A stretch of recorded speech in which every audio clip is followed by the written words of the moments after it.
to Obama. So let me start, Emily, let me start with you. Any of that I say makes sense about the poll numbers? Absolutely. I think it's a concern that many people have, and they should. And I'd say there's two main issues at stake here.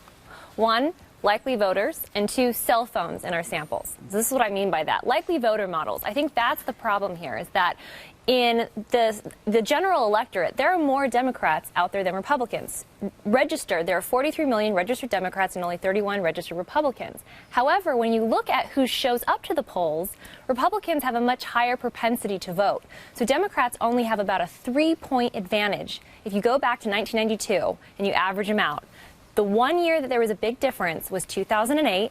And the advantage was only 7 points. So when you see these polls that find 10 points, 13 points, 9 points of a Democratic advantage, that seems extraordinarily unlikely to be true of the likely voters. And the reason I think we're seeing that has to do with cell phones. Nate Silver of the New York Times wrote about this. And one problem that pollsters face is that Republicans, young people, and minorities tend to be a little bit more difficult to get representative samples of in polls. But as technology has evolved and we call people on cell phones, this has done a great job at bolstering young people and minority groups in the samples. But they haven't done much for bolstering the Republican sample. So I think there's two things at work here. So there are more Democrats out there, but they don't vote as much as Republicans. And our technology is just getting better at polling Democrats. Adam, don't you think also, because you're with FreedomWorks, I think, there's a lot of people that don't claim to be a Republican. If somebody calls me up and says, you're a Republican, I say absolutely not. The majority of people probably in our network would consider themselves independent. Right. That's all the Tea Party, Sure. and I mean, that's the 9/12 Project. A lot of those people are not going to answer. Second of all, even if I did answer, I'm the guy who doesn't trust the government right now. I'm not giving you any answer, and I don't trust the media. Right. Why would I give that answer? I got two examples. The first was Indiana earlier this year, when it was Richard Murdoch versus Dick Lugar. 6 to 8 weeks out, this was a landslide for Lugar.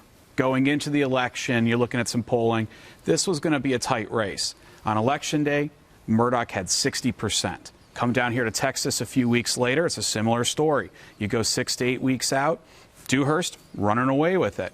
Getting closer to the election, I think it was just a couple days before, National Journal, they're talking about a poll that shows Dewhurst up a little bit on Election Day. It's a double-digit win for Cruz. So what is that? I think what polls can't measure today is the energy. So when you have a base that is excited and they're working hard, it's worth more than just someone who's cooking dinner and all that, and the phone rings and like, yeah, I like this guy, and hangs up. But are they working hard? I know I have been with you. Mm-hmm. Are they working hard? Because I don't see, and I know I'm in Texas. Right. But I don't see yard signs for Romney. I don't see that. Is that happening? Well, I don't know if it's happening with the Romney. What I can speak for a lot of the candidates that we're working with, we've got another one of those good crises going on right now where we're running out of signs in Ohio. We're running out of signs actually in your old state in Pennsylvania right now, and what I think is going to be one of these sleeper races where Smith, who's running as a Republican, we're running out of Smith signs right now. I think, and let me go to Pennsylvania, by the way. How are you? I'm doing well. How are you? I said, I actually talked to Matt Kibbe today, and I said, Matt, I think Pennsylvania's in play. And nobody will tell you that. But I was in Pittsburgh and Lancaster, and I lived in Pennsylvania. I know. There's not a chance a Republican's going to really win. It felt different this time I was up there. I think it's actually in play. Well, first off, the Senate race is absolutely in play, and it's a little personal with me because the guy that's running is a guy that took me out 6 years ago, but Tom has run a very solid race, and most of that state is very, very favorable to Republicans right now. When I say most of it, geographically most of it. The problem Republicans have is all down in the southeastern part of the state, and that gets back to the whole motivated issue. And I think that is I saw this woman from Ohio. She's famous now. The Obama phone lady. I'm sorry, but getting a free cell phone is not the same as standing up for principles. There's a difference. I'm not going to go up a second time and vote for him because he's black. Well, one of the things about Pennsylvania to also remember, just a few months ago, we won a major school choice battle. Just it's the start of school choice, but we got something across the finish line, and that network that built is still there. Now they're turning out in the Senate races. Henry? Well, Glenn, and to go to what polls can't measure, what Rick and Adam are talking about. I mean, at the Democratic convention we just had in Charlotte, a congressman from the south border of Pennsylvania did not go to the Charlotte convention out of protest of the EPA rules that are putting coal miners out of work in Pennsylvania. Most of the West Virginia delegation, Democrats, did not go to their convention out of protest. You have thousands of workers, thousands of coal miners that are being thrown out of work right now because of EPA, Obama administration policies. This is in Ohio, Kentucky. I mean, these are traditionally Democratic areas. Even in Michigan, where I am, in Detroit, the unemployment rate has gone up. I mean, all $80 billion in automotive stimulus, and our unemployment rate has gone up because it's suffering from the same economic maladies as the rest of Middle America. Let me go to Ann Coulter. Ann, I hear from people all the time who say, but the numbers show in, for instance, Ohio, that he's doing fine. You're putting workers out. Right. It's not a good situation. They're closing the coal plants. Their electricity is going up. What's happening, Ann? No, your opening was absolutely correct. This is 100% the media trying to depress the Republican vote. This is them trying to recreate Florida panhandle in the 2000 election. Remember that? They declared Florida had gone for Gore before the polls had closed in the panhandle. That's right. And cost George Bush. Estimates are upward of 100,000 votes. Similarly, the exit polls in 2004, the exit polls, those are supposed to be the most honest polls. People are going to tell you the truth when they're walking out of the polling booth. And if you remember, at about 1 p.m. that day, the entire news media got the news that the exit polls were showing a huge landslide for Kerry. He was winning by like 18 points in Pennsylvania.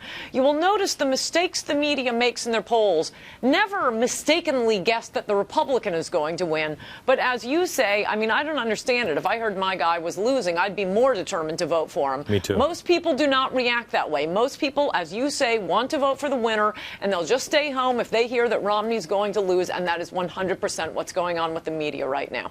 I will tell you that I was in Nashville this weekend, and I was in Las Vegas this weekend. Not once did I hear Romney's going to win. All the people are like, I don't know. I don't know. I hope, but I don't know. Have you seen the poll numbers? Yeah. Well, first of all, I'd rather they actually have a little bit of anxiety in their voices than to be walking around saying, we got this, it's fine. Oh, yeah. You look at the state of the economy, Romney should have this, but he does not. And I hope that his entire brain trust of his campaign is running like they're behind, because I don't want to see any slacking on this. But a great vivid example of what we're complaining about in the polls was on the front page of the Washington Post today that said it was a very close race nationally. But in terms of the swing states, Obama was up by 11. And you look at that, you're like, oh, my goodness, 11, that's terrible. How did that happen? Then later today, Jen Rubin, one of the Washington Post bloggers, actually called out her own paper, pointing out that the sample for those eight swing states, 161 people.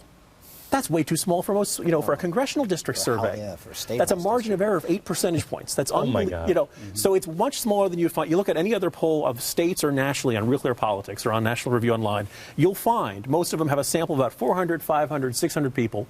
And the margin of error is about 4 or 5 percentage points. So this was a crappy, I could use much stronger language. I know there's a 7-second delay here. But this was a very lousy poll right there above the front of the page. And only by mid-afternoon, the Post came out and say, oh, yeah, that was a really tiny poll. Now, that's the the data-based one. The damage has already been done. Yeah. What do you think that's meant to do? And they tried to justify it. It's meant to discourage people, particularly in the circulation in places like Northern Virginia, where I live. In 2008, I lived in a neighborhood where the Obama yard signs came pre-installed. It just came with your house. They just kind of assumed you'd want one like that. This year, it's a completely different environment. I see a lot of George Allen's for Senate signs, very few Tim Kaine signs, a lot more Romney signs. And Romney, this is not necessarily where you necessarily would have expected it. I think having the backs against the walls, got a lot of Republicans in kind of deep blue areas like me kind of saying, all right, I better put my sign out. Okay. Who knows if I'll ever get a chance again. Hold on just a second. I want to start with Rick when we come back. But I have to tell you, I'm really glad that we're not voting for a personality. Right. I'm really glad because I mean it. You could set the entire street on fire, and I'm going to the poll. And I'm voting for principles. I don't know how Romney's going to turn out. I think pretty good. I hope pretty good. But I don't know. And I'll be there every step of the way, just like we have been under Obama, to make sure we hold his feet to the fire. But you could literally set me on fire. I don't care. I'm going to vote.